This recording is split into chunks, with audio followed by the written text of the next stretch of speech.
ভোর 4টেয় যখন আমি উঠি তখন দেখি আমার বাইরের ভিতর দিক থেকে আমি তালা দিয়েই শুই, তালা খোলার পরও বাইরের দিক থেকে গেটে তালা দিয়ে দিয়েছে কে। তখন এবার গেটটা খুলতে পেরে 3তলায় যারা থাকে, আমাদের ফ্ল্যাটেরই সব থাকে যারা আমাদেরই, তাদের ফোন করে ডাকি, দেখে তারা গেট খুলতে যায়, তাদেরও বাইরের দিক থেকে ছিটকিনি দিয়ে দিয়েছে। 4তলাতে ওই রকম যারা থাকে তাদেরকেও ছিটকিনি দিয়ে দিয়েছে। তখন বুঝতে পারি যে কিছু নিচে হয়েছে নিশ্চয়। তখন এবার আমাদের ডুপ্লিকেট চাবি থাকে, সেটা নিয়ে গেটটা খুলে আমি 2তলা থেকে বেরোতে পারি, কিন্তু 3তলা থেকে ওরা বেরোতে পারে না। তখন আমি গিয়ে ওদের ছিটকিনি সব খুলি, বাইরের দিক থেকে ছিটকিনি যেহেতু ছিল, ছিটকিনি খুলে খুলতে ওরা 3তলা থেকে বেরোতে পারে, 4তলায় ছিটকিনি খুলতে 4তলা থেকে বেরোতে পারে, মানে সব ভিতর থেকে কেউ বেরোতে পারতো না আর কি। আর পুরো নিচে থেকে এবার পুরো ওরা লক করে দিয়ে চলে গেছে। অন্নপূর্ণা নন্দী। গতকাল রাতে আমি থাকি ওই বাড়িতে থাকি, আমাকে দাদা ফোন করলো যে দেখ আমাদের দোকানে মনে হচ্ছে চুরি হয়েছে কি। এসে আমি জানতে পারলাম যে এখানে তারা রাতের দিকে, রাত্রি মোটামুটি বোনেরা 2টোর সময় শোয় এই বাড়িতে, তো ওরা 2টোর পরে ওরা তারপর শুয়ে পড়েছে।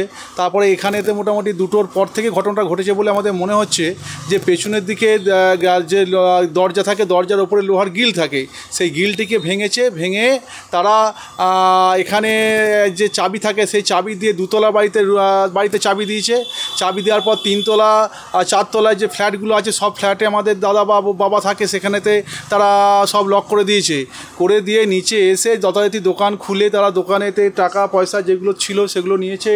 তারপর এখানে দামি দামি যেসব সিগারেটের প্যাকেট, এসব মানে দামি কিছু পদার্থ সেগুলো সমস্ত নিয়ে তারা এই দিক দিয়ে যথারীতি আবার বাইরে বেরিয়ে গেছে।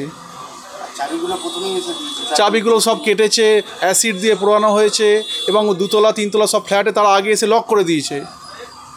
তারপরে সকালে যখন আমার ছোটো কাকিমা মানে 2তলা ফ্ল্যাটে যিনি থাকেন, তিনি যখন দরজা খুলতে গিয়ে যান দেখি যে বাইরের দিক থেকে চাবি, তো ওনার সন্দেহ হয় যে কী ব্যাপারে চাবি দেওয়া হয়, এবং চাবিটিও যে মেন গেটের চাবি খোলা হয়েছে সেই গেটের চাবি সাইডে থাকে, সেটাও তারা জানতো। মানে এখানে ভেতরে মানে কিছু একটা রহস্য আছে বলে মনে হচ্ছে আমারও।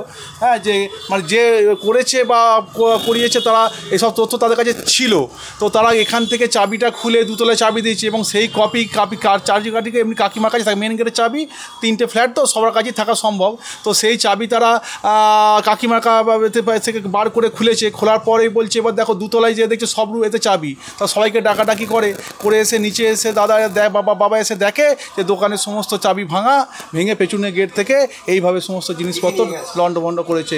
লক্ষাধিক 1,10,000 টাকার মতো ক্যাশে ছিল, সেটা নিয়ে গেছে।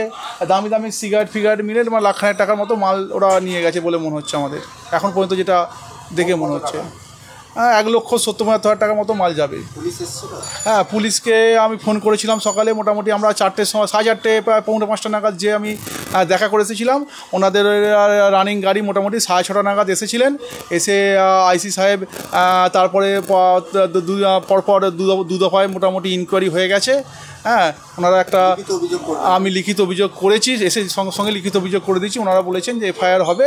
হ্যাঁ তার আগে আমরা দেখছি যে ক্যামেরা সিসিটিভি বা বাইরে যে এবং ক্যামেরা দেখে আমরা দেখছি রাস্তায় যে সিসিটিভিগুলো থাকে।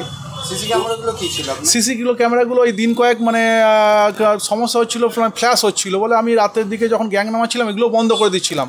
যদি কোনো কারণে মানে শর্ট সার্কিট একটা হয়ে থাকে তো এখন বিদ্যুৎ মানে বৃষ্টির দিনে তো কদিন বন্ধ ছিল, তো সেটিরই হয়তো সুযোগ নিয়েছে এটা মনে হচ্ছে। থানার পাশেই তো আপনার আর সব থেকে বড় একদম থানার গায়ে দোকান। আমরা ভাবি যে অনেক সময় দোকানে না 3টে জায়গায় 2টো কি একটা চাবি দিই, হ্যাঁ যে ভাবি থানার পাশে আরামবাগে আমরা ভাবলি আমরা সেন্টারে আছি, এখানে ভয় কিসের মানে কিন্তু সেখান থেকেও আজকে আমাদের মানে এরকম চুরি হয়ে গেল। আমাদের খুব মানে এখন ভীত বলে মনে হচ্ছে এখন যে আমরা।